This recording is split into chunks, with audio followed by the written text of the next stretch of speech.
आज stock market में एक और तेजी का दिन रहा और 100 इंडेक्स ने आज तारीख का दूसरा तेज तरीन दिन देखा।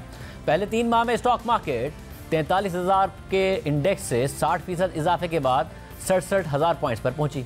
3 माह तक मुसलसल बढ़ती रही। फिर स्टॉक मार्केट में लेवरेज बहुत बढ़ने लगा और 40 अरब रुपए की सतह पर पहुंच गया। 30% की शरह सूद तक जाकर लोग लेवरेज बाइंग करते रहे और फिर 67,000 पॉइंट्स की सतह पर दिसंबर के फ्यूचर्स की क्लोजिंग करीब आने लगी और मार्केट में सेलिंग आई और इतनी आई कि मार्केट 67,000 पॉइंट से गिरकर 59,000 पॉइंट्स की सतह पर पहुंच गई और फिर मार्केट ने रिकॉर्ड मंदी देखी। मगर फिर लेवरेज सेलिंग के बाद स्टॉक मार्केट मुसलसल बढ़ रही है और आज 100 इंडेक्स ने नए साल के पहले ही दिन अपनी तारीख की दूसरी बड़ी तेजी देखी है और मार्केट 2,211 पॉइंट्स इजाफे के साथ 64,661 पॉइंट्स पर बंद हुई है।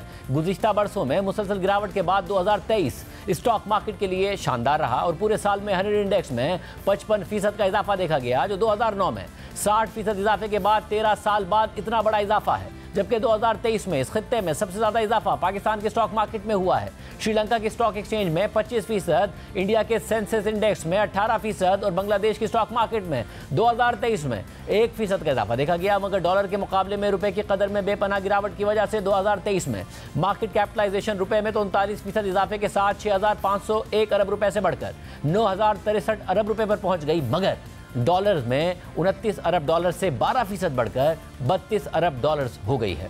ये वही स्टॉक मार्केट है जिसकी मार्केट कैपिटलाइजेशन 2017 में 100 अरब डॉलर तक पहुंच गई थी, मगर उसके बाद रुपया भी गिरता गया और मार्केट का इंडेक्स भी गिरता रहा। अब मार्केट ने इंडेक्स पॉइंट्स में तो रिकॉर्ड तोड़ दिए हैं, मगर डॉलर्स में अब भी इसका साइज 2017 के मुकाबले में 1/3 है। मगर 2023 में सिर्फ स्टॉक मार्केट ने ही रैली नहीं किया, बल्कि पाकिस्तान के बैनुल-अक़वामी बॉन्ड्स ने भी रैली किया, क्योंकि IMF प्रोग्राम की गैर यकीनी की वजह से पाकिस्तान के डिफॉल्ट का खतरा बढ़ गया था और पाकिस्तान के बैनुल-अक़वामी बॉन्ड्स डिफॉल्ट लेवल पर जाकर ट्रेड हो रहे थे। मगर फिर डिफॉल्ट का खतरा टला और पाकिस्तान के 2023 से 2025 तक के बॉन्ड्स में 76% तक का इजाफा देखा गया। अब 11 जनवरी को IMF का बोर्ड पाकिस्तान को किस्त फराहम करने के हवाले से फैसला करेगा। स्टाफ लेवल मुआहिदा पहले ही हो चुका है और दिसंबर के महीने में इस माली साल के पहले हाफ में FBR ने IMF टारगेट से ज्यादा टैक्स इकट्ठा कर लिया है और सिर्फ दिसंबर के महीने में 1,000 अरब रुपए से ज्यादा टैक्स इकट्ठा किया है और इस जुलाई से दिसंबर तक के 6 माह में 4,468 अरब रुपए का टैक्स इकट्ठा किया गया है। जबकि IMF ने 6 माह के लिए 4,425 अरब रुपए का टारगेट रखा था। जबकि शहबाज राना की खबर के मुताबिक FBR ने अगले माह से नॉन फाइलर्स के यूटिलिटी और मोबाइल फोन कनेक्शंस मुनक़ता करने का फैसला किया है।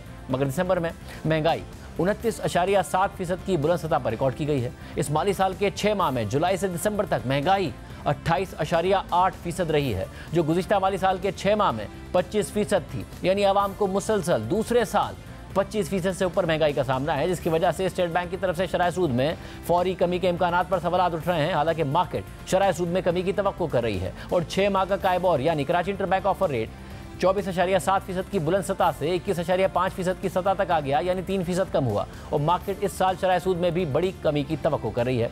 सारी सूरत हाल पर बात करेंगे। हमारे साथ मोहम्मद सुहेल साहब मौजूद। मोहम्मद सुहेल साहब, बहुत शुक्रिया हमें शो में ज्वाइन करने के लिए। आप हमारे साथ मौजूद थे जब मार्केट बुरी तरह गिर रही थी और आप यही कह रहे थे कि लेवरेज बहुत बढ़ गया, 30% तक की शरह सूद हो गई। जब ये फैक्टर हटेगा तो मार्केट स्टेबलाइज हो जाएगी। ऐसा नहीं है कि मार्केट ने स्पेकुलेशन पे की वजह से मार्केट में इजाफा हुआ था। तो क्या ये उसी का रिस्पॉन्स है? क्योंकि पहला दिन और 2,200 पॉइंट्स की तेजी, वो भी तारीख की दूसरी बड़ी तेजी, कोई ऐसी खबर भी नहीं थी आज के दिन।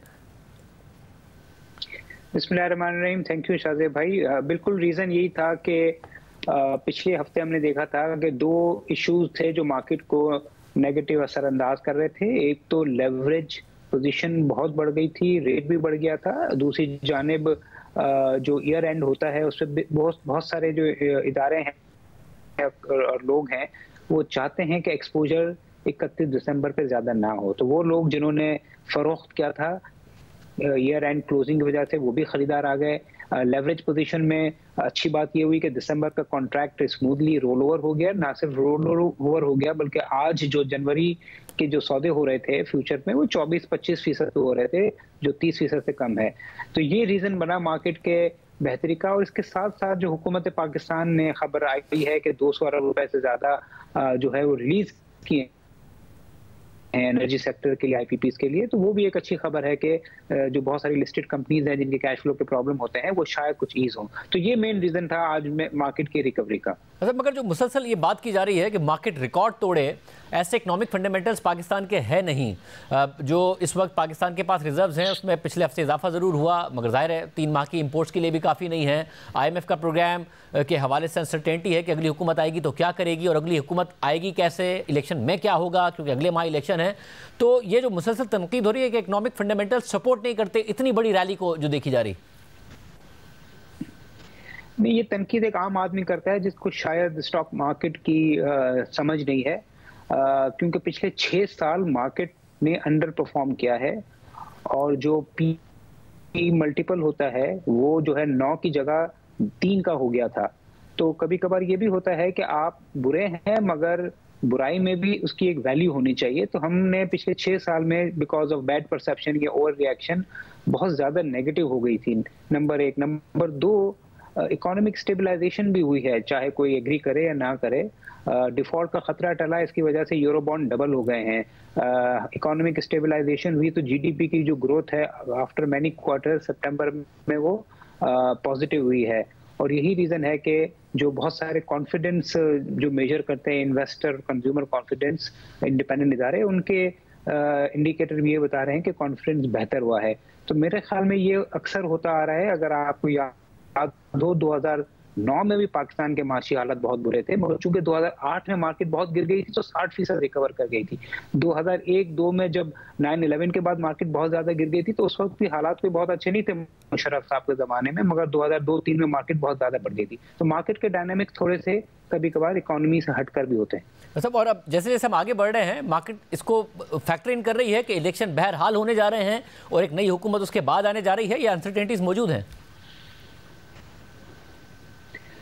देखिए, कुछ हद तक तो मार्केट ये इनकॉर्पोरेट कर रही है कि इलेक्शन स्मूथली हो जाएंगे, मगर अगर इलेक्शन वाकई स्मूथली हो जाते हैं और ट्रांसफर ऑफ पावर हो जाता है तो मार्केट ने मजीद रिएक्ट भी करना है। मगर मेरे हिसाब से इलेक्शन के साथ साथ जो सबसे बड़ा पाकिस्तान की मईशत का जो फैसला होगा वो नई हुकूमत ने IMF के साथ एक लॉन्ग टर्म एग्रीमेंट की सूरत में करना है।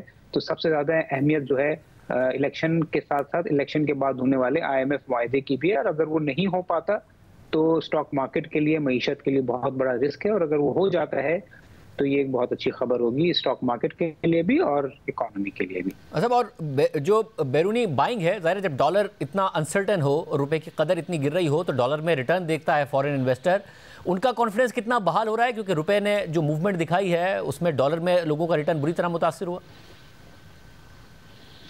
देखिए, कुछ हद तक तो कॉन्फिडेंस बहाल हुआ है। अगर आप पिछले 6 माह देखें शाहजेब भाई तो करेंसी स्टेबल रही है और स्टॉक मार्केट 50% बढ़ी है। तो 6 माह में तो फॉरेन इन्वेस्टर्स को 50% रिटर्न मिल गया है, जो कोई भी मार्केट में ऐसा रिटर्न नहीं दिया। ब्लूमबर्ग के हिसाब से पाकिस्तान की मार्केट 6 माह में डॉलर के लिहाज से नंबर 1 है।